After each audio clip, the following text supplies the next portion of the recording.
All right, welcome back to a new video, 2025. I did have a bit of a hiatus, a bit of a break after a big year in the store and with the tours and stuff, but we are back. We've got some pretty cool videos coming up. I have also been sent one of the new Garmin 1050 computers, so we're gonna have a little bit of an unboxing of that today, which is pretty exciting. I haven't actually had a Garmin for probably 3 or 4 years. I haven't actually had a Garmin for 3 or 4 years, so I'm pretty keen to give it a crack. So I'm gonna have to flip my old Wahoo mount round on the old Crux, but bike is looking pretty sick. We also did a pretty cool video on our Instagram for the bike shop, wrapping up that little kid's bike. We haven't made a video in a while, but we've got quite a lot coming up this year. Obviously, I really want to crack down more on a few gravel rides, a few cool gravel adventures. That's for the 1050 Garmin computer as well. And what is it? It's the 3rd of January now. On the 20th of Jan, me and Anna are heading to Adelaide. And pretty much most of the tour down under, which is going to be cool. So I'll probably try and get some videos out there. And I think I'm going to take the Crux and do the rattle gravel as well, which would be pretty cool. All right, so Garmin have sent me out the new Garmin Edge 1050. It's a pretty sick looking computer. There is the 1040 Solar, but this has kind of got all the gizmos and gadgets. I'm not looking at doing any super long bikepacking trips, so I thought this would be a better option.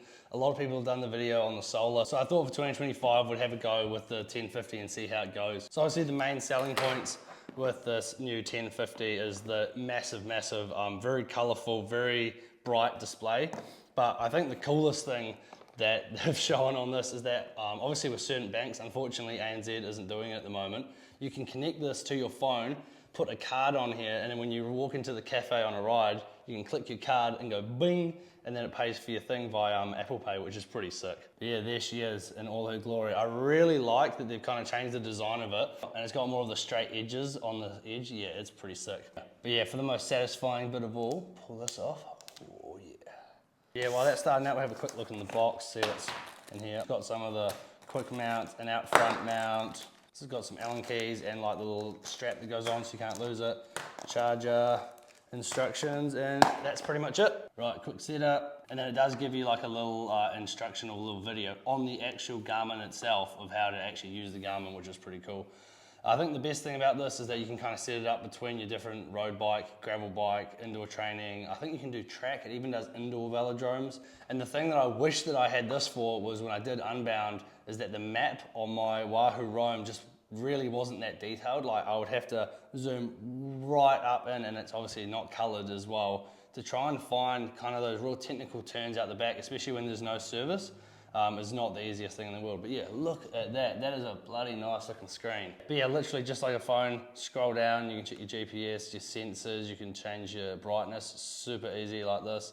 Oh, there you go, there's the card. You can literally open that up, put your EFOS card in there, and pay wave, which is pretty sick. I'm hoping I can, in my next video, try and make that work. Connect it with Strava, your weather will come up, so if there's a storm coming, it should let you know. You can mute all your notifications. You can take a call on this, I'm pretty sure. You can also at the cafe set a bike alarm, so if you don't want your bike to get stolen, if there's any movement, you can set it so it makes a chime, I'm pretty sure. But yeah, at the moment, I've still got a bit of setting up to do, so yeah, pretty keen to get this going. I've got a few big gravel rides coming up, so I'm gonna try and get this all set up, and then I'll come back with another video and we'll go take it out for a decent test ride and load a proper map in there as well. So yeah, the only thing to do now is to put it on the old Crux. I have decided to sell my road bike, so my tarmac is gone. So my Crux is gonna be my only bike from now on.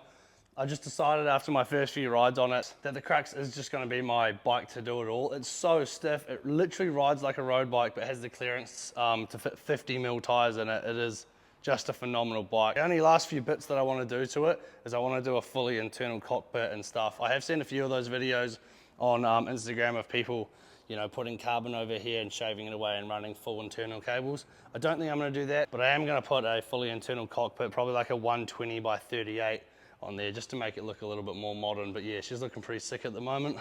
And obviously that's not gonna fit on there until I swap that around.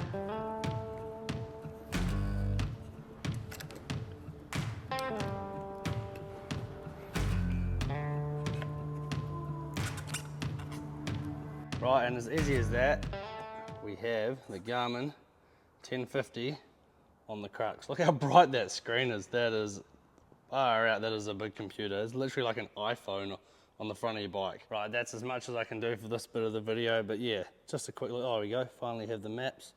A little hand one, you can kind of move it around and pinch. There we go, look at that. God, that's an impressive map.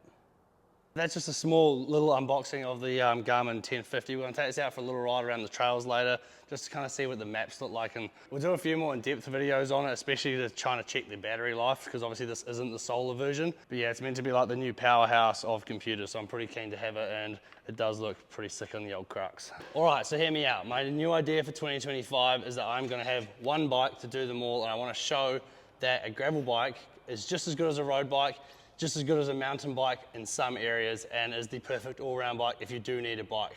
I personally think that this Crux is the ultimate do-everything bike. It's not too kind of flexy, doesn't have too much kind of fancy gravel stuff, that it can still keep up in road races, which we're going to test out, and that it can also do the biggest of the biggest gravel races. So we're going to try and do Edition Zero. We're going to do the Graveler again, we're going to try and do Edition Zero, and potentially one overseas race, all on this Crux. And then for road races and road rides, I'm gonna put a slightly different SRAM cassette on these wheels with road tires and put them in and swap them in and out, but depending on what training and what racing I'm doing for the year. James Canny also lent me these Zip 858s. I haven't had a chance to do a video with them yet, but they look ridiculous in there, so wait until a video in the future, because they look pretty crazy in the Crux. It's a pretty cool combo.